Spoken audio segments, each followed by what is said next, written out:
Whoever you think the real Karate Kid is, we all know how the film ends. We find Daniel afraid, in pain, and whilst he has come a long way to face his fear, his opponents have beaten him down. Barely able to stand, he realizes that it's time to unleash his secret weapon, the crane kick. No longer does he need to use his injured leg, and with one swift strike, he takes down Johnny and wins the day, forever etching this position into the consciousness of society. Now, it may have been met with equal parts ridicule and awe, but what if I told you this is only scratching the surface of this position's use? There are secrets in this move that even Mr Miyagi didn't know. If he had, maybe Daniel could have been spared all that pain and still come out as All Valley champion. Let's look at the versatile but widely misunderstood crane stance, or Jin Ji Du Li, so that when you start dating the Top Jock's ex, you could avoid ending up like Daniel's son. Jin Ji Du Li is one of the fundamental stances in Kung Fu, and whilst it's often seen simply as a transitionary movement or a stylistic element, there is far more to it than this.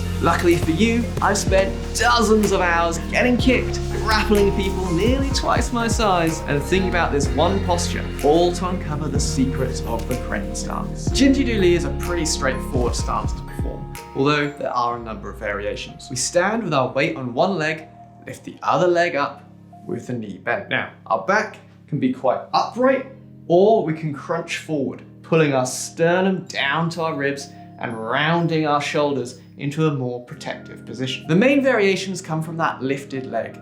The knee can either be across, in front, or to the side of the body, and it can be below, at, or above hip height. Meanwhile, the raised foot can pull back, point straight down, or turn in. The main elements of this posture allow us to use it as a training tool for balance and hip flexor strength. Indeed, we see Daniel doing just this whilst training for the All Valley Championship. And you can add this into your day whenever you have a few minutes, say standing at the bus stop. Beyond all of this though, the core of Jin Ji Du Li really comes down to three things it allows us to do. The first two are to lift our weight, and having done so, drop it back down again. Lifting your weight up is sometimes seen negatively in martial arts, but it allows us to do all sorts of things. This can be as simple as dashing forwards to close the distance with our opponent, or attacking with various types of knee strikes. The rising motion of Jin Ji Du Li can also lend power to upward strikes. In fact, this is precisely what Daniel does with his crane kick, although he could have done so more effectively.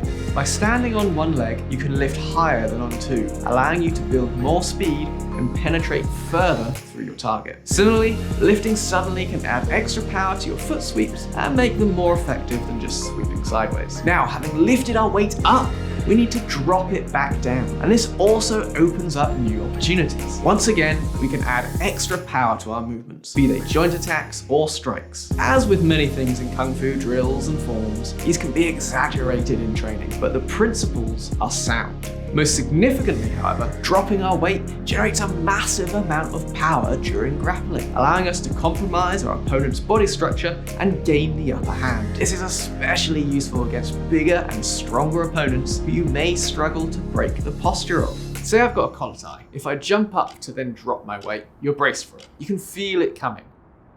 But if I just lift one leg up, it barely affects my posture, so you're not braced as much. Then I drop down with a lot of power. Oh, that was really powerful. Yeah, exactly. Whereas if I drop my weight with both legs on the ground, there's a lot less power. If I go like this, you're ready for it, right?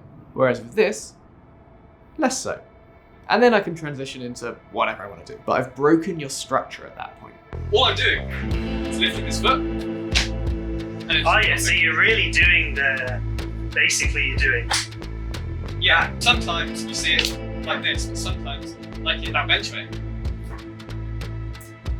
You see it like that, or Xiaohong twin. You see it like that. You kind of got that double snap. You're lifting one up and then lifting the other up. So I can't see that. Yeah, your posture pretty much.